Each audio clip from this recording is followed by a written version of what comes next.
Nous sommes donc à l'instant causerie ce matin, ce mardi 18 août. Nous allons d'abord vous présenter nos invités. Rafiat Mamadou, elle est déjà là ce matin, rédactrice en chef de OCFM. Bonjour. Bonjour Théodule Moussa, bonjour à tous nos amis téléspectateurs de VT. Mathias Sossou, directeur de publication du Gongoneur, le quotidien Gongoneur. Bonjour, monsieur Mathias Sossou. Bonjour, chers confrères, et bonjour, chers téléspectateurs. Elie Adjeran, journaliste à ETélé. Elie, bonjour. Bonjour Théodule, bonjour chers téléspectateurs. Voilà, merci à tous. Nous avons suivi ensemble la question du jour de ce matin. Rafiat, votre avis sur la question? Le premier adjoint au maire de la ville de Parakou est Charles Toko. Au moins ça, je connais ça, au moins pour une première fois que je connais une des questions de Jacqueline Alavo. Ah oui. Et d'autres ont réagi aussi, les concitoyens ont réagi. Bon, évidemment, comme tous les jours. Vous savez que la population, grâce aux réseaux sociaux, est plus ou moins informée de l'actualité. Il y en a qui n'ont pas eu vraiment le temps de s'informer. Bon, on le leur concède. Très bien. Mathias Sossou? Non, c'est un rappel à la population parce que il y a quand même des gens qui ne sont pas intéressés à ces genres d'actualité. Mais avec la question du jour, des matins, on a quand même une petite information qu'on ajoute à son background. Et les gens ont quand même appris désormais que c'est un chabi. Si je veux reprendre ce que l'interviewé a dit tout à l'heure, c'est quand même un certain chabi, mais il n'a pas pu connaître le prénom. Bon, moi, je vais ajouter, c'est Chabi. C'est Chabi. Mais comme la ville de Parakou a un grand nom qu'on appelle Batoko, l'autre qui a été interviewé a pensé que Charles là, c'est Batoko, alors qu'il a vécu dans la commune pendant au moins 4 ans. Et il sait que Charles Toko a été quand même le maire de cette ville. Bon, je crois que c'est ce qu'on appelle lapsus linguae. Sinon, il voulait certainement dire Charles Toko. Sûrement. Très bien. Et le maire de Parakou, c'est bien sûr Noussa Zimé Chabi. Elie Adjeran? Effectivement, le maire de Parakou est connu et installé, il est donc désigné, j'allais dire, et désormais la nouvelle équipe est installée pour le bonheur des Paracouas, et que la paix vienne et que véritablement la gouvernance au plan local puisse continuer. Très bien. Aujourd'hui, nous allons aborder la question de la réoccupation de l'espace public. Depuis un certain temps, c'est vrai qu'en 2017, et ça a commencé 2016, fin 2016-2017, le déguerpissement de tous ceux qui avaient occupé l'espace public. Ça s'est étendu sur l'ensemble du territoire national avec les projets asphaltage et tout qui touche les villes, presque en tout cas plusieurs rues de notre pays. Certains indélicats ont repris le travail, ils ont repris leur installation sur ces espaces publics. Les forces de sécurité et la police républicaine est rentrée dans le jeu. Le préfet de l'Atlantique est sorti à plusieurs reprises, maintes fois, pour rappeler les populations à l'ordre. C'est une question que beaucoup se posent aujourd'hui. Rafiat Mamadou, comment appréciez-vous, comment observez-vous la situation aujourd'hui par rapport à l'occupation de ces espaces publics? Ce que nous observons dans la ville de Cotonou et environ est déplorable. Je me demande si les Cotonnois préfèrent-ils pas qu'on les force afin de respecter ce qui est public. On se rappelle comme si c'était hier, lorsque l'ancien préfet Modeste Bola a démarré cette guerre contre les populations de Cotonou. Il a été traité de tous les noms, mais on a constaté que c'était la meilleure méthode. Son intérimaire a commencé et on sait comment est-ce que ça évolue.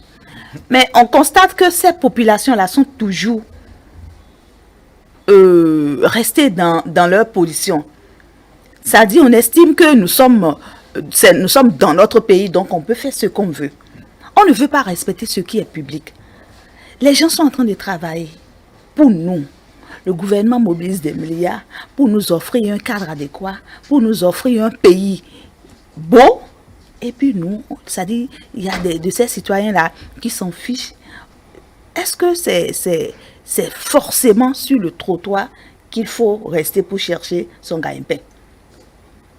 Est-ce que c'est forcément sur le domaine public qu'il faut rester pour chercher son gagne-pain? Lorsqu'on a un projet, on mûrit le projet et puis on le soumet à qui de droit? On soumet à celui qui peut vous aider à avoir le cadre adéquat pour pouvoir explorer votre projet. J'estime que à l'étape où nous sommes, il faudrait que la police républicaine joue vraiment sa partition. À l'étape où nous sommes, il faudrait que des gens servent de leçon. Ça veut dire quoi? Ça veut dire que ceux qui s'installent anarchiquement dans les domaines publics ou sur les domaines publics doivent répondre de leur fait. Ils doivent être pris, ils doivent être présentés, ils doivent être classés quelque part. Parce que quand on n'a pas d'exemple, quand le Béninois n'a pas d'exemple, il ne respecte pas. Quand le Béninois n'a pas un exemple palpable, il ne croit pas en la vérité, il ne croit pas en la réalité de ceux dont on l'accuse. Je crois qu'on doit aller très loin pour pouvoir sévir et servir, que des gens servent d'exemple pour qu'on finisse vraiment avec cet état de saleté. Oui, Elia Djeran, qu'est-ce qui explique selon vous cet entêtement de certains Béninois à continuer l'occupation de ces espaces publics? Plusieurs raisons peuvent expliquer cet état de choses. C'est vrai que, comme le dirait tout à l'heure, c'est vraiment déplorable d'observer cela. C'est une scène qui n'est quand même pas bien attrayante, qui est bien intéressante à voir, mais c'est quand même triste. Parce que, figurez-vous, lorsque les gens s'installent aux abords des voies pour essayer de faire leur petit commerce, c'est pour rechercher peut-être soit de la visibilité, rechercher peut-être un profit, etc. Mais je crois que en recherchant le profit, est-ce qu'ils évaluent directement les risques qu'ils encourent? Parce qu'il doit y avoir un rapport entre le gain et le risque au plan sanitaire, au plan sécuritaire, etc. Figurez-vous, depuis que l'ancien préfet avait démarré cette lutte ici à Cotonou, on a vu que Cotonou a changé de figure. Cotonou a changé en réalité de stratégie de circulation. Et on a vu que tout était véritablement fluide. Mais que veut le peuple? Nous voulons véritablement une paix. On veut un cadre beaucoup plus attrayant, mais nous-mêmes, nous nous étouffons, nous-mêmes, nous nous compliquons la vie. Donc je crois que le Béninois a besoin forcément, à des moments donnés, qu'on n'aille pas à des mesures coercitives. On n'a pas besoin d'arriver là, mais si c'est que force doit rester à la loi. Est-ce que c'est parce qu'ils estiment ne pas avoir suffisamment d'espace pour faire leur activité? Mais c'est faux. Généralement, c'est ça qui explique cet entêtement. C'est quand même sérieux. Je me rappelais, ici à l'époque, on avait réalisé même des reportages, j'étais également sur le terrain. J'ai demandé aux gens pourquoi vous vous installez là. Donc ils disent, quand ils sont dans leur cabine, à l'intérieur des marchés, c'est que les clients ne viennent pas. Et que les gens ont des difficultés à aller garer leur moto pour faire un garde vélo, revenir en réalité, faire les achats, etc. Donc ça pose un petit problème. Mais lorsqu'ils sont aux abords des voies, ils sont en contact direct avec le client, ils exposent leurs marchandises et puis directement les gens ont la possibilité de faire le choix, acheter, gagner du temps. J'ai dit, mais il faut trouver un mécanisme peut-être pour réguler cette situation. Parce que c'est l'informel. Non seulement lorsqu'ils sont là-bas, ils disent qu'ils n'arrivent pas à vendre pour payer les tasses. Mais lorsqu'ils sont ici, ils ne payent pas les tasses, mais ils se font de profit. Donc je crois qu'il faut trouver un mécanisme de dialogue aussi bien entre l'autorité et en réalité ces vendeurs à la sauvette. Mais l'autre chose aussi qu'il faut aussi peut-être dénoncer, c'est que j'estime que les forces de l'ordre sont pas aussi trop rigoureux dans la poursuite de ces actions. Parce que j'estime, parce que figurez-vous, lorsqu'ils ramassent ces articles-là, ils les amènent au commissariat. Est-ce que les négociations de censure? Je suis dans une supposition. Je n'ai même pas de preuves. Toutefois, il faut quand même montrer que si une minorité est prise et on arrive donc à poursuivre résolument donc cette lutte-là et on arrive à les présenter au procureur et on arrive donc en réalité à les châtier comme cela se doit, je parie qu'ils serviront d'exemple véritablement à ceux qui restent pour qu'on en finisse une fois pour de bon, pour le bonheur de la communauté et pour le bonheur en réalité de notre environnement. Très bien.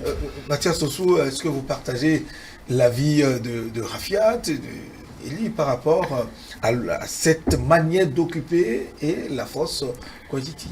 qu'il faut appliquer forcément pour ramener le Béninois alors? Oui, il faut reconnaître que bon, je partage en partie l'avis de mes deux prédécesseurs. Seulement que moi j'ai noté que c'est une vieille habitude des Béninois dans ce domaine, parce que vous n'êtes pas sans savoir que jusqu'à 2016 ou 2017, le Béninois avait pris les abords des routes comme leur propriété. Le propriétaire qui a la chance d'avoir son immeuble ou bien son domicile au bord de la voie se dit qu'il dispose de 2 mètres au moins de sa maison vers la voie publique pour occuper. Et ils vont jusqu'à louer ces parties-là aux bonnes dames, à d'autres personnes qui en ont besoin pour exposer leurs marchandises. Alors qu'il n'y a aucun texte qui dit que quand quelqu'un a une maison au bord de la voie, il dispose encore de 2 mètres pour sa propriété. Et c'est avec l'arrivée de Talon que on a compris, beaucoup de Béninois ont compris aujourd'hui, que en fait les 2 mètres dont on parle aux abords des voies là n'appartiennent pas à... C'était un truc public. Voilà, que c'est pour l'État. Ça veut dire que quelque part, il faut du temps pour quand même faire comprendre à la population cet état de choses.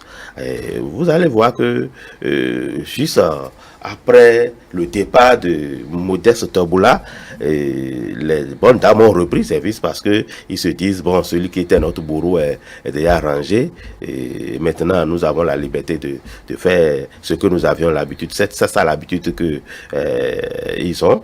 Mais il y a aussi que le préfet qui était venu remplacer Toboula devait mettre la pression comme le prédécesseur. Il avait fait quand même au départ. Bon, à un moment donné, il a relâché un peu. Et ça fait que les bonnes dames ne commencent pas à s'installer. Si vous allez à Tokpa, les policiers ne manquent pas de les réprimander. C'est devenu pour eux un travail de Pénélope, où chaque fois, quand ils passent là, ou bien quand les bonnes dames là, les voient venir, et elles fuient d'abord les lieux où elles se sont installées, et quand ils finissent de passer là, elles reviennent encore, et ça devient un éternel recommencement pour les policiers. Eux aussi, ils doivent quand même se fatiguer parce que ils sont policiers, mais cela ne veut pas dire que tout le temps ils doivent être en train de marcher. Ils sont des marcheurs éternels sur les abords de là. Maintenant, là dehors de Tokpa, où les autres bonnes dames s'installent, c'est cette habitude là qu'il faut quand même continuer. Il faut mettre la pression pour continuer à les faire oublier ça, parce que elles se disent, comme l'a dit Elia Djiran, que quand elles sont aux abords là, elles ont plus de clients, elles ont plus de facilité à rencontrer les clients que si elles sont à l'intérieur. Mais écoutez, si les marchés étaient organisés de telle sorte que quand vous allez à tel endroit dans le marché, vous allez trouver tel produit, je crois que cet état de choses ne se reproduirait pas. Mais je crois avec les réformes qui sont en cours, où le président a prévu désormais que dans chaque marché, il doit avoir des spécificités. Je crois que mais dans chaque marché, chaque marchandise a sa place. Hein? Non, désormais, puisque vous avez besoin d'un produit, d'un tel produit, il y a un endroit où vous allez, et puis vous avez un panoplie de choix. Même si quelqu'un vend du pain et il a la chance d'avoir sa boutique au bord de la voie, il y a une autre amie ou bien une soeur ou cousine qui peut avoir tomate qui va venir exposer devant. Mais quand on va au marché et que vous voulez payer du pain, il y a un endroit pour réserver au pain. Vous allez là-bas, vous faites votre choix. Le client sait où il doit aller pour chercher, pour avoir le produit qu'il recherche. Dans le marché, dans Tokpa, les endroits ne sont pas tellement précis, hein, parce que là où on vend du pain, il peut y avoir d'autres qui est une boutique pour vendre autre chose. De toute façon, il y a déjà, il y a les pains là, il y a les pains là, hein, en grand nombre, et vous aurez même l'embarras du choix. Si c'est la tomate que vous voulez, il y a un endroit où vous allez trouver toutes sortes de tomates. C'est ça, il faut qu'on s'organise pour nous. Ce qui est choquant, c'est d'ailleurs ces réinstallations qu'on observe sur les nouvelles voies, les voies asphaltées qu'on est en train de réaliser, qu'on n'a même pas encore. C'est de l'incivisme à la population, il y a durant. Oui, justement, je crois que ce que disaient tout à l'heure mes prédécesseurs, c'est la phase terminale en réalité de toutes ces ambitions de déguerpissement, etc. c'est pour assainir, permettre en réalité à la ville d'avoir un éclat, d'avoir en réalité une certaine spécificité. Et là, ça pourra un peu diversifier. Et c'est ça le vrai développement. Mais pour l'instant, il faut d'abord travailler à éduquer la population, à comprendre comment. On va passer 4 ans, 5 ans à éduquer, Non, mais ça c'est pas depuis éduquer la population 2016. sans Non. que des gens ne servent de cobayes. Je ne... Il faudrait qu'il soit présenté au procureur. Si vous Il permettez. faudrait que des gens servent de cobayes pour les autres qui restent. D'accord. La phase terminale, ça doit être en principe cela. Je suis, si vous permettez, moi je ne suis pas forcément de cet avis. Ce que je pense, c'est que lorsqu'on est en train de travailler, il faut tenir compte du degré de civilisation du citoyen. Quel est d'abord le style de langage qui est porté vers la communauté, ceux qui s'installent, et quel est le mécanisme à mettre en place pour les amener à prendre conscience. C'est vrai, les bonnes dames, pour la plupart, sont des âmes qui ont un foyer trop élevé. Ils ont des enfants, c'est-à-dire en un nombre indéfini, qui peut-être sont sous le poids d'une certaine pauvreté, d'une certaine misère, et du coup, cherchent peut-être à se révéler pour développer une activité génératrice de revenus. Mais très tôt, il y a quand même des procédures, il y a des démarches. Il faut d'abord aller à la mairie, avoir une autorisation d'installation, etc. Mais n'attendez pas que cette bonne dame qui a par exemple ses 4 000, qui voudrait peut-être démarrer quelques petits commerces, le temps pour elle d'avoir en réalité une économie supplémentaire pour se formaliser, démarre par là. Ce qu'il faut dire, c'est de les amener à comprendre que un espace public est un lieu pour tous. Quand on dit l'État, c'est vous, c'est moi. Ça voudrait dire nous avons le même droit. Mais vous ne devez pas vous installer là, allez vous installer ici pour que ça se passe. C'est vrai, les mesures coercitives, c'est parce qu'on voit que ça devient répétitif. Et là, il faut amener les gens forcément à pouvoir les obliger à déguerpir. Mais par exemple, les voies asphaltées dont vous êtes en train de parler tout à l'heure, je crois quand même que c'est des voies qui ont été nouvellement construites et qui méritent d'être entretenues. Et déjà, c'est les propriétaires de maisons en réalité. Parce que lorsqu'on a fini les projets d'asphaltage, beaucoup de domiciles qui étaient autrefois dans les ruelles sont maintenant proches des voies. Et là, par principe, avant qu'une boutique ne soit construite, il faut qu'elle soit construite à l'intérieur du bâtiment et non à l'extérieur. Mais force est de constater que pour chercher de profit, les gens, et là, la position géographique aussi est un atout économique, dont les gens s'en servent pour essayer donc de chercher le profit. Donc je crois que c'est plusieurs difficultés à la fois. C'est vrai que les autorités du cadre de vie aussi y réfléchissent, mais là, pendant qu'on est en train d'utiliser le bâton pour corriger les gens, il faut aussi qu'on développe une communication agressive pour amener également donc, les personnes, les mises en cause, à davantage développer leur prise de conscience et véritablement apprendre. C'est un travail qui doit se faire à long terme, mais les autorités ne doivent quand même pas s'arrêter. Tout comme l'ancien préfet avait démarré, il mettait la pression, son successeur devait en réalité maintenir le cap, ainsi de suite. Je crois que plus tard, ça va se passer. Le Béninois a besoin d'être éduqué comme tel. On a pris l'exemple aujourd'hui des casques, des casques. Des casques, oui. Oui, des casques. Oui. Ça a démarré, mais lorsque ils ont maintenu le cap aujourd'hui, c'est rentré dans les habitudes. C'est faisable, c'est possible, mais il faut trouver la manière. Sinon, les gens, devant le profit, ils oublient rapidement ce que dit la loi. Voilà. Est-ce qu'aujourd'hui, par rapport à ce qu'on observe, les chefs quartiers, les chefs d'arrondissement ne doivent pas s'impliquer dans la lutte avec l'appui des forces de sécurité pour faire cette sensibilisation et faire respecter ces espaces publics? Oui, c'est possible. Les chefs d'arrondissement peuvent en tout cas entrer dans la danse pour quand même venir en aide aux décisions de l'État. Mais je crois que là, il va se poser un problème. Ces chefs d'arrondissement sont dans le quartier, ils vivent avec les populations. Et ils savent ce que les populations vivent, les difficultés que ces populations vivent chez elles. Et par peur d'être mal compris, ils sont obligés de faire la politique de ces cohabitants parce que c'est des gens qui n'ont pas, comme l'a dit Adjiran, là où ils vont par exemple exposer leurs marchandises pour vendre, histoire de joindre les deux bouts, ça fait que ces chefs d'arrondissement, ces élus locaux qui sont dans les maisons, dans les quartiers avec les populations, sont obligés d'aller de manière douce, quand même pour amener les concitoyens qui vivent dans leur quartier à comprendre la situation. Ça doit être un travail de longue haleine parce que il faut quand même continuer cette sensibilisation-là. Sinon, les gens pensent, vous avez vu que au moment où c'est venu, vers la fin du mandat du régime en place, c'est comme ça les décisions sont respectées dans notre pays. Quand un président vient au début de son mandat, il prend des décisions, il commence pas à faire exécuter. Vers la fin, les gens voient que bon, son mandat est en train de finir, lui il va partir, maintenant nous on va reprendre avec nos vieilles habitudes. Il faut prendre l'exemple de casques.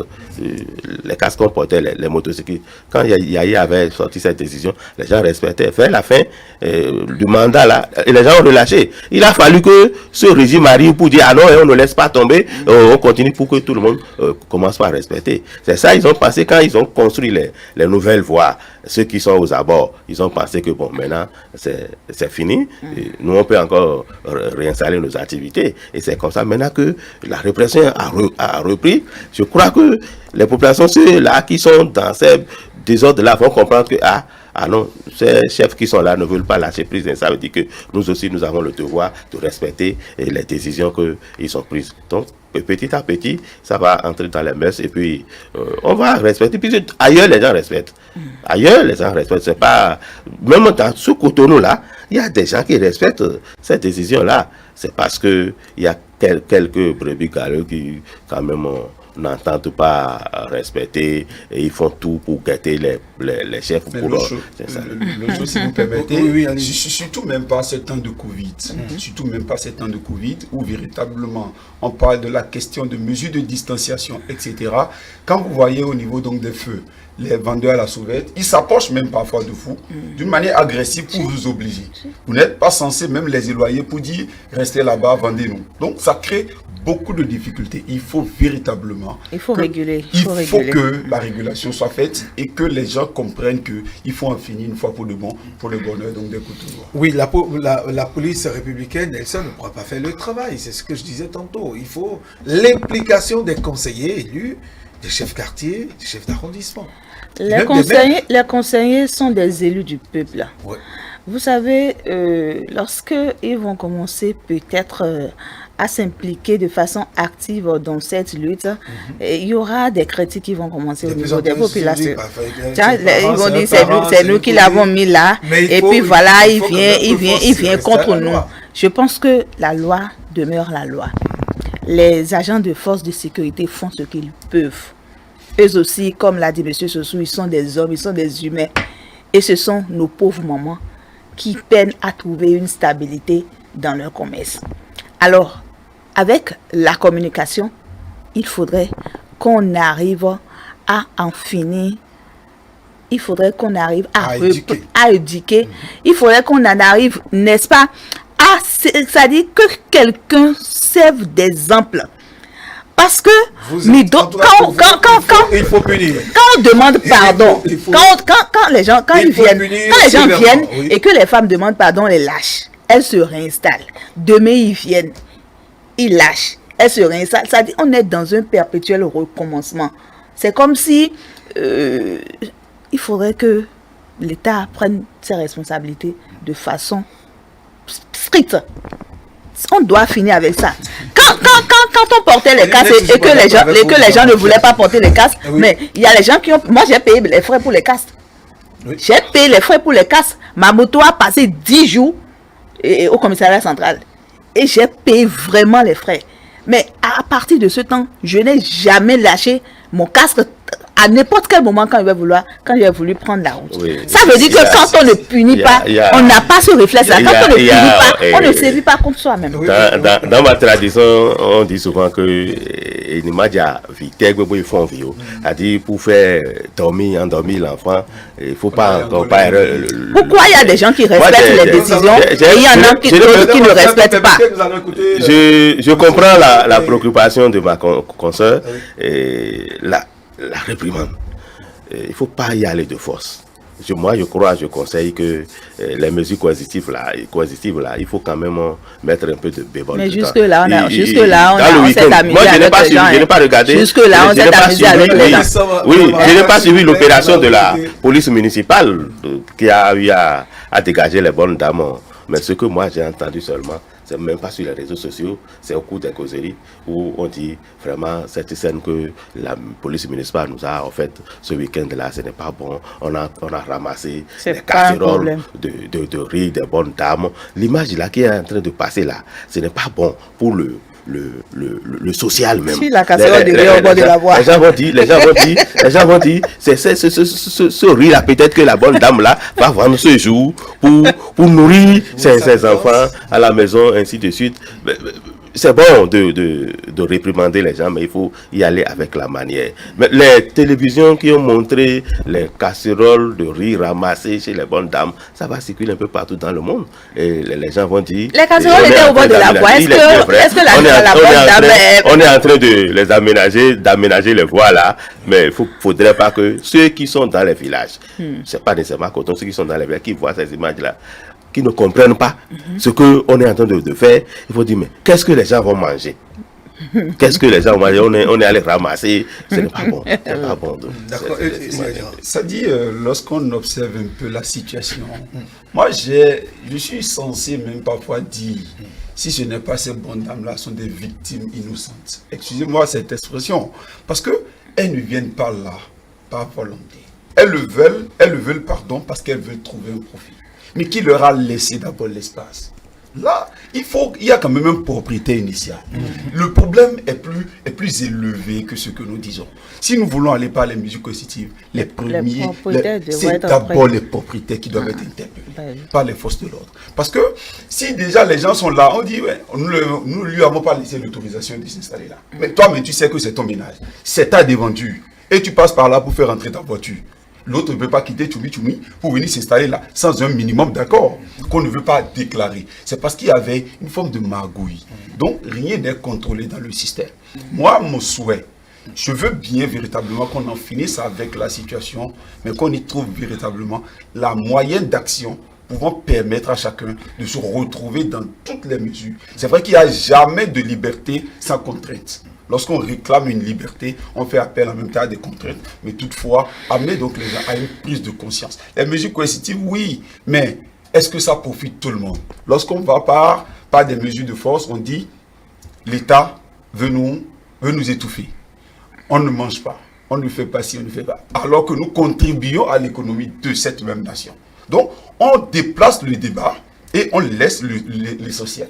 Donc je crois qu'aujourd'hui, il faut véritablement réfléchir dans ce sens, au lieu de chercher à réprimander les gens comme on le souhaite, mais c'est véritablement leur tendre la main, mais renforcer la communication pour le réel changement de comportement social, parce que c'est la vitrine, on dit Cotonou, c'est la capitale économique, c'est la ville qui reçoit beaucoup d'invités venant de l'extérieur, donc il faut véritablement replonger Cotonou dans sa place, et pour y parvenir, c'est de travailler en synergie, parce que cette population ne sont pas nos ennemis, nous-mêmes nous sommes dans la population, nous sommes nos partenaires, et ils sont les partenaires des hommes politiques, donc tous ensemble, ils verront quand même le mécanisme à adopter pour le bonheur de tout le monde. Oui, poursuivre la sensibilisation tout en n'oubliant pas les mesures de restriction, les mesures de sanction, en tout cas, c'est ce que je vous ai dit.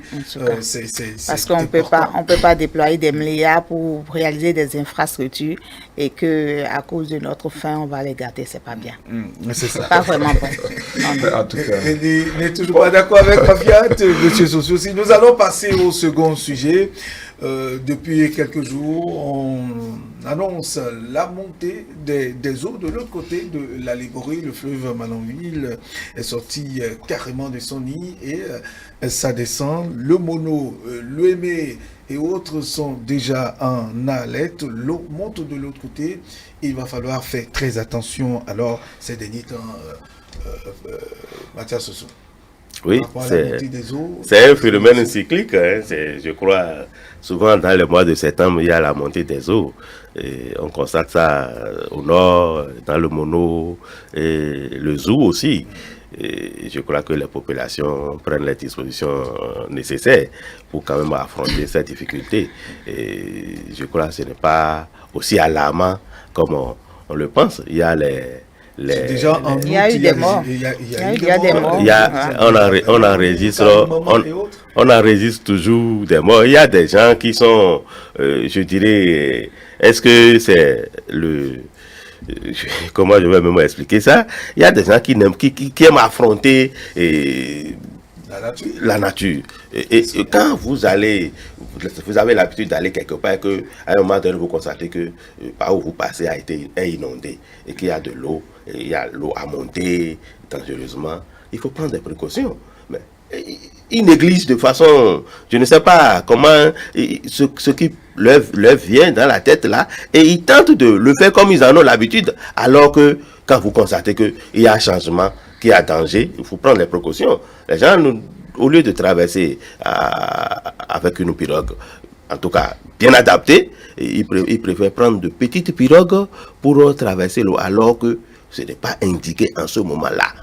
Ça veut dire que quelque part, il y a aussi, quand les eaux là commencent à monter, il manque une sensibilisation au niveau des autorités locales pour dire aux populations, vraiment faites attention, tel que nous sommes en train de constater la montée des eaux. Maintenant, il ne faut pas y aller avec vos vieilles habitudes, il faut prendre d'autres précautions, histoire d'affronter cette difficulté-là.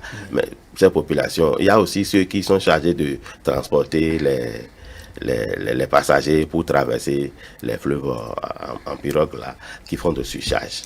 Et c'est ça qui amène aussi des renversements, des chavirements, des bacs sur les fleuves et entraîne des morts. Je crois que là, il va falloir quand même demander aux autorités locales de sensibiliser, de mettre quand même des mesures de précaution au niveau de ces différents cours d'eau où il y a monté. Il y a des structures quand même qui sont bien responsabilisées pour contrôler et contrer les velléités de ces cours d'eau là pour qu'il n'y ait pas trop de dégâts.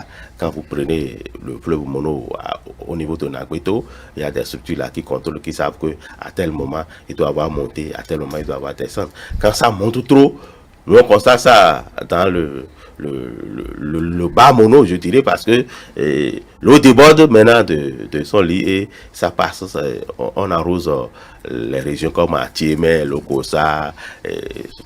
Pour le moment, on n'en est pas encore là. Ça peut monter, mais c'est possible que ça ne sorte pas de son lit. Il y a plus de peur que de mal. Oui, Rafiatou, déjà Karimamo et autres, il y a des situations dramatiques qui se posent, des maisons qui sont déjà emportées. Oui, malheureusement, des situations dramatiques se présentent et on a pourtant alerté. Lorsqu'on alerte, c'est pour que des dispositions soient prises. Je pense que nos autorités locales doivent prendre leurs responsabilités et si ces périodes-là arrivent, il faudrait qu'il y ait des mesures pour empêcher d'abord les populations de cohabiter ou de fréquenter ces nids d'eau-là. Et je ne sais pas quelles sont les mesures qui seront mises sur pied pour quand même peut-être faire déplacer les populations à un endroit fixe d'abord, histoire de préserver la vie humaine. Et lorsque l'eau va s'apaiser, les populations pourront rejoindre leur domicile habituel. Je pense que c'est un événement qui survient chaque année et il faudrait qu'on réfléchisse vraiment pour savoir quelles sont les dispositions qu'il faut prendre pour empêcher nos paisibles populations de vivre ces situations dramatiques. Le gouvernement, au cours d'un de ses conseils des ministres, a décidé de renforcer l'Agence nationale de la protection civile pour vraiment faire face à la situation. Mais l'agence n'est pas encore dans sa phase opérationnelle. Nous ne saurons le dire parce que nous n'avons pas encore les preuves. Ce qui est sûr, c'est une agence qui fonctionne, qui fonctionne normalement. Est-ce que là maintenant, ils ont véritablement du travail à faire face à la réalité d'aujourd'hui, qui est d'ailleurs quotidienne?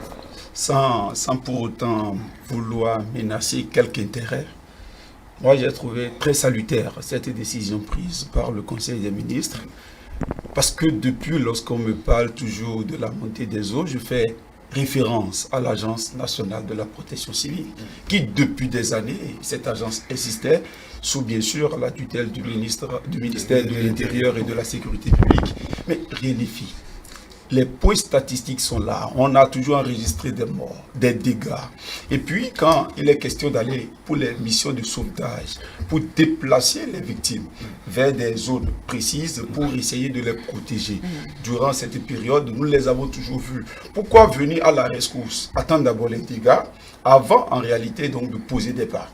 Ça, c'est budgétivore pour ma part. Ce n'est pas utile parce qu'on ne pourra pas réveiller un corps. Une âme, un cadavre qui est parti, c'est parti.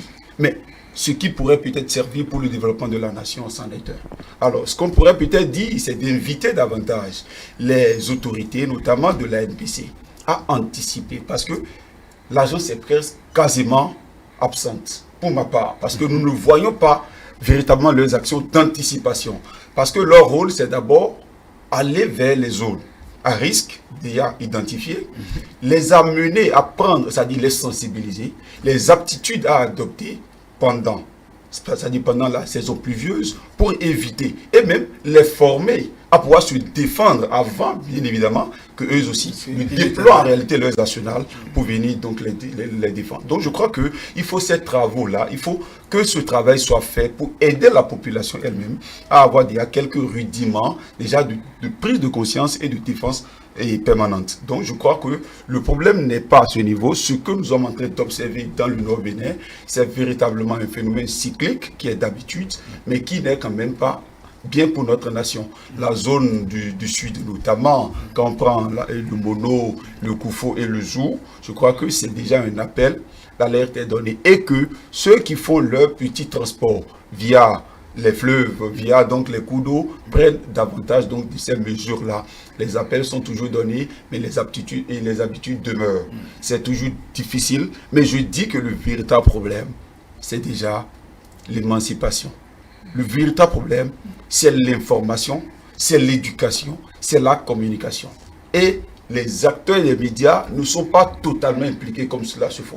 Si déjà on arrive à créer une agence de protection civile, il faut qu'au sein de cette agence figurent véritablement les acteurs des médias, spécialistes à sensibiliser davantage. Il faut réaliser d'autres magazines pour véritablement... Il faut anticiper. Je crois que nous ne sommes pas là pour faire ce procès, mais l'objectif, c'est que lorsqu'on veut toujours le mettre, ce n'est pas que les acteurs techniques qu'il faut.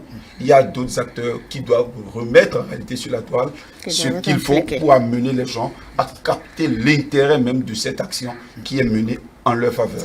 Est-ce qu'il n'y a pas autre possibilité, c'est-à-dire ne pas installer les populations aux abords de ce fleuve, c'est-à-dire à une certaine distance quand même, parce puisqu'on sait quand le fleuve sort de son nid, on estime à peu près la distance que ça prend. Oui. Non, mais ce n'est pas les autorités qui résistent malheureusement. Au lieu de condamner vraiment l'agence de protection civile qui ne serait pas active dans ce domaine-là, moi je trouve que c'est la population elle-même. Parce que si nous prenons par exemple le cas de Karimama, c'est presque tous les ans. Chaque année, à partir du mois d'août jusqu'au mois de septembre, octobre, il y a la montée des eaux. Et quand il finit de pleuvoir, l'eau sort de son lit pour dévaster tout sur son passage. Et depuis les enfants qui sont nés, qui ont aujourd'hui 30 ans, savent que depuis leur naissance là, chaque année, il y a l'eau qui vient ravager toute la production de leurs parents. Mais écoutez, vous savez que là où vous êtes, ce n'est pas bon que chaque année, tout ce que vous produisez, l'eau viendra tout détruire et quand l'eau s'en va, vous revenez encore au même endroit. On ne peut pas chercher à s'installer un peu ailleurs où, puisqu'on ne sait pas où l'eau passe. On ne sait pas où l'eau passe. Depuis que moi je suis né, vous m'excusez, je suis né dans le Mono, j'ai grandi dans le Mono avant de venir à Cotonou. Quand l'eau monte, le fleuve Mono monte chez nous, je sais là où ça s'arrête. Si je veux construire aujourd'hui, je ne peux plus aller m'installer sur ce domaine-là. Mais ça veut dire que quelque part, dans ce cas, l'État est peut-être interpellé. L'État n'est pas d'abord responsable là parce que c'est l'individu qui s'installe sur ces lieux-là qui est coupable. Parce que vous savez qu'il y a danger là. Et vous allez vous mettre là. Et chaque fois quand l'eau vient, ça ravage, vous ne pensez pas créer pour dire nous voulons d'aide. nous voulons d'être, l'eau est venue, et l'État est obligé maintenant de courir pour venir à leur aide. Là, on peut quand même... Qui ne va véritablement pas... Ça ne résout aucun problème parce que les politiciens vont amener quelques feuilles de tôle et un peu d'argent, et vous allez dire vous avez gagné. C'est pas normal. Ils ne voient pas ce qu'ils vont dépenser pour se réinstaller. Moi, je me demande souvent, il y a des gens qui vivent, vous m'excusez, il y a par exemple à Kézin, où les gens sont sur l'eau. À un moment donné, je me dis, mais est-ce que il ne peut pas quitter là pour aller s'installer sur une terre ferme? Il y a une région vers la frontière du Bénin et du Togo, là, et où il paraît qu'il y a eu même une commission qui était allée dans le village, puisque chaque année, l'eau vient les ravager. Et la commission leur a demandé, leur a trouvé une place vers commun ici. Alors c'est vers Nagbeto, la région de Nagbeto là-bas. Mais on leur a demandé de venir s'installer vers commun. On leur a trouvé un site à commun où ils vont s'installer et ne plus habiter dans la région où l'eau vient à chaque fois ravager. Ils n'ont pas accepté parce qu'ils se sont dit, quand ils vont quitter là-bas pour venir ici, leur terre cultivable qu'ils ont, est-ce qu'ils peuvent avoir encore les mêmes espaces pour se mettre à l'aise? Et ça fait que jusqu'à présent, il n'y a pas un seul individu qui soit venu s'installer sur ce site-là. Et il préfère rester encore dans ce lit-là, là où l'eau vient ravager tout chaque année. Il se pose un problème en deuxième qu'il faut... Oui. Je crois que c'était un dysfonctionnement de l'appareil qui existait depuis le temps de Mathusalem. C'est vrai que la population est récidiviste, va s'installer dans une zone parce qu'elle veut profiter de la nature, notamment la pêche, d'autres activités génératrices. Tout ça, c'est lié toujours au profit de la population elle-même. Ça fait qu'elle oublie un tant soit peu le risque qu'elle-même, elle court en allant s'installer. Mais aujourd'hui, on a vu récemment le ministère de l'Agriculture, de l'élevage et de la Pêche qui a recruté, par exemple, des jeunes fonctionnaires de police qui avaient notamment la police fluviale. Si aujourd'hui, l'État avait compris tout en optant pour cela, il devrait avoir en réalité, à l'instar des commissariats que nous avons, avoir également des commissariats fluviaux. Et oui, des commissariats fluviaux, j'allais dire. Donc, si nous arrivons à ce stade-là et on arrive à comprendre que ce qui se fait, ça nous permettra de pouvoir gérer sereinement dans cette situation-là. C'est vrai que la population ne peut pas, c'est-à-dire, changer son comportement du jour au lendemain. Mais le problème, c'est d'abord une question de vie et de mort.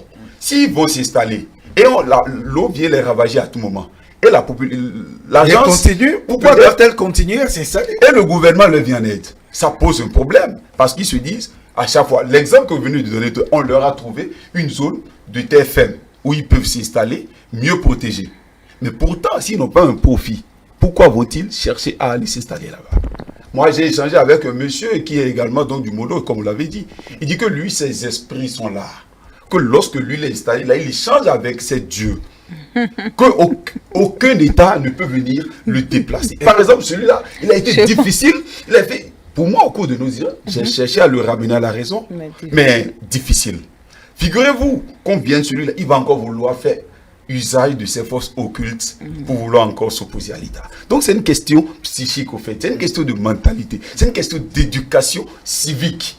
Donc c'est vrai que le problème que nous évoquons aujourd'hui dans son ensemble est d'intérêt social, c'est très opportun, on le comprend, mais ça ne peut pas se métamorphoser du jour au lendemain. C'est progressif. Et je crois que c'est déjà un pas que le gouvernement lui-même a pris la décision de recruter une police fluviale pour pouvoir travailler dans ce sens-là.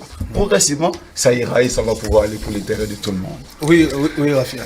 Oui, je reviens sur le fait que l'État a une responsabilité dans cette histoire parce que de ces propos que je viens d'entendre, je me dis, est-ce que les populations elles-mêmes ne sont pas responsables de leur malheur.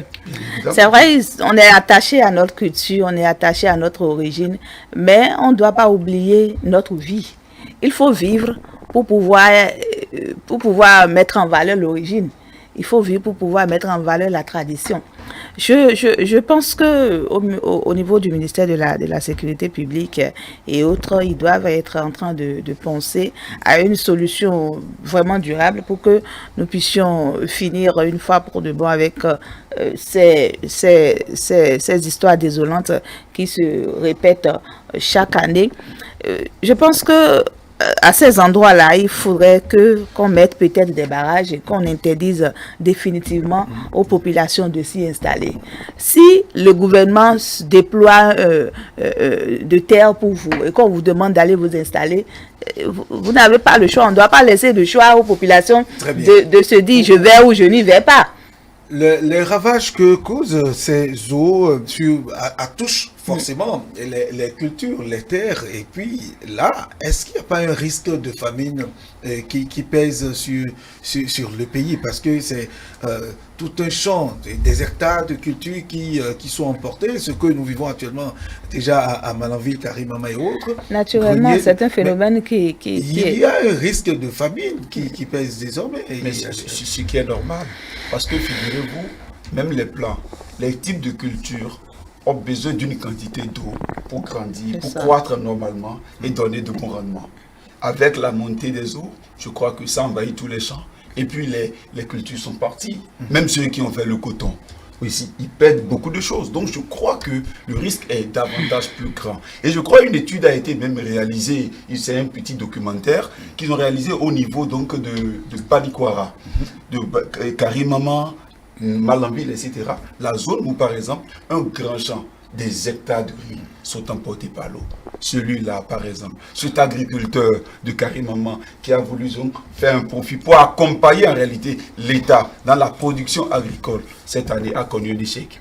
Ça va se répercuter sur nous qui sommes ici à Cotonou, non seulement ce citoyen. Donc, à gagner pour le citoyen, pour l'État aussi. Et pour l'État en général. Donc je crois que l'idéal, ça fait partie des facteurs qui amènent par exemple ces gens-là à aller s'installer au port des coups d'eau. Parce qu'ils n'ont pas un système d'irrigation facile, pouvant drainer l'eau de leur fleuve vers en réalité les champs. Donc se dit-il, en allant nous installer, c'est plus facile pour nous de trouver de l'eau en période de saison sèche, peut-être pour arroser. Mais pendant ce temps, tout en oubliant, mais nos agronomes sont une fois encore interpellés.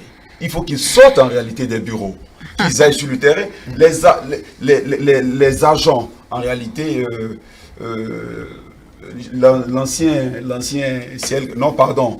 Serpa, c'est devenu agence territoriale, quelque chose, je me rappelle plus du terme, qui doivent en réalité repartir. Ces encadreurs doivent aller à nouveau reformer ces agriculteurs pour les aider à pouvoir trouver les zones non à risque pour une bonne culture. À partir de leur délimiter une période de juillet à septembre. La responsabilité revient toujours aux populations qui vont faire ces cultures-là dans ces domaines. Parce que celui qui veut produire du riz, il sait le nombre de mois qu'il a fait depuis la semence jusqu'à la récolte. Mais ça comprend également les il sait que quand il commence, il doit avoir peut-être récolté en octobre. Et le mois de septembre va passer par là. Et si le mois de septembre passe par là, c'est qu'il doit avoir monté des eaux. Et s'il a monté des eaux, il va avoir ravage. Et pourquoi il est conscient de ce fait-là? Et pourtant, il va s'installer sur ce domaine-là et faire cette culture. Il y a ce problème-là. Peut-être vous allez même parler de sensibilisation. Le producteur, lui, il connaît déjà, il sait déjà qu'il y a ce problème-là, mais il se dit, bon, Dieu fera que... Voilà, on se dit que... Aléa climatique, même quand on parle d'aléa climatique, là, quand on dit que cette année, l'eau sera beaucoup plus abondante, la pluie sera plus abondante que les années passées. On a connu. Vous avez vu comment la pluie a coupé encore? Il n'y a pas il pleut dans les autres départements. Non, mais il pleut, mais ce n'est pas aussi abondant. Ce n'est pas aussi abondant. La pluie qui tombe respecte toujours ces périodes de pluie. Il y a une saison qui est déterminée. On a 4 saisons au Bénin, 2 grandes et 2 petites. Et c'est respecté. C'est respecté parce que depuis que... Non, c'est plus respecté comme moi, je suis fils de paysan. Je suis fils de paysan. C'est depuis les cultures que nous faisons dans le sud ici. Depuis qu'on a commencé, je n'ai pas vu qu'il y ait changement et que au moment où on sème le maïs, il n'y a pas eu pluie et on a déplacé ça pour une autre saison. Non, on a toujours connu les mêmes saisons chez nous au sud ici, même au nord, c'est les mêmes saisons. Seulement que la quantité de pluie qui tombe peut être un peu plus abondante, mais toujours est-il qu'il y a des saisons qui sont respectées. Ceux qui ont délimité les saisons, ce n'est pas une délimitation de 10 ans, 15 ans, hein. C'est plus de 100 ans ou bien 200 ans. Mais Pourtant, ça se passe normalement. Peut-être qu'il peut y avoir une quantité pluvieuse qui va dépasser celle de l'année passée ou bien l'année des années passées, mais ce qui est sûr, il y a quand même, on constate qu'il y a quand même une Nous allons faire le tour de table pour clôturer la causerie matinale. Rafiat Mamadou. Oui, j'invite les populations à une prise de conscience, collective, parce que en début de tout ce qui se passe, il faudrait qu'on pense d'abord à nos vies. Il faut vivre pour expérimenter la vie. Donc que chacun prenne ses responsabilités et que nous changeons vraiment de comportement dans la ville de Cotonou. Merci. Elia Gérard. Pour finir, moi je crois que c'est 3 choses. C'est l'information, l'éducation, la communication. La communication pour le réel changement de comportement et qu'au terme, nous ayons une bonne communication pour un changement social tant souhaité pour tous. Prise de conscience par la population et que tout le bonheur soit pour tous. Très bien, merci. Mathias Sossou. Oui, je comprends mon ami qui met beaucoup plus l'accent sur la communication, il est journaliste, c'est normal, mais pour moi c'est une prise de conscience collective. Sincèrement, pour les 2 sujets dont on a énuméré les sujets, on a débattu, je crois que il faut une prise de conscience au niveau des populations pour quand même respecter et se faire respecter. Parce que quand l'État installe une infrastructure routière, il faut protéger ça. Et c'est pour l'avantage de la population encore.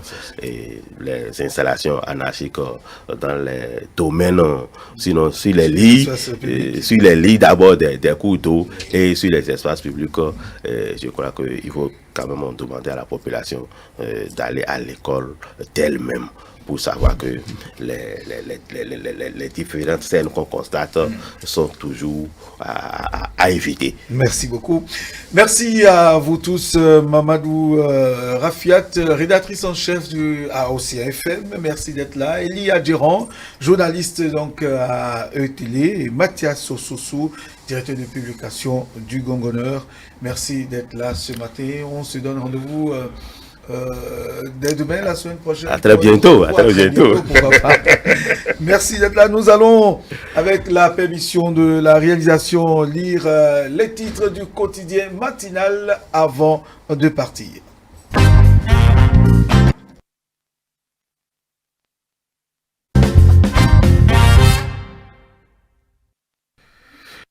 Le matinal, le quotidien partenaire de Tonto qui affiche aujourd'hui identification des Béninois, le décret qui organise la délivrance de la carte nationale d'identité biométrique. Donc à lire à la page 9 du quotidien, lutte contre le Covid-19 à l'aéroport de Cotonou, le dépistage obligatoire au départ et à l'arrivée. Et puis, autre titre, renforcement de l'administration des eaux et forêts. Le gouvernement recrute 100 gardes forestiers. Ce sont là donc les titres du quotidien Le Matinal qui affiche également à sa une. Prédiction favorable pour un second mandat de Patrice Talon. Pourquoi le FA ne ment pas? Pourquoi le FA ne ment pas? C'est à lire à la page 4 du quotidien Le Matinal. Le Matinal qui est bien sûr au prix de 300 francs à retrouver chez les marchands de journaux. Merci mesdames et messieurs. Ainsi prend fin le matin de ce mardi. Très bonne journée à vous tous.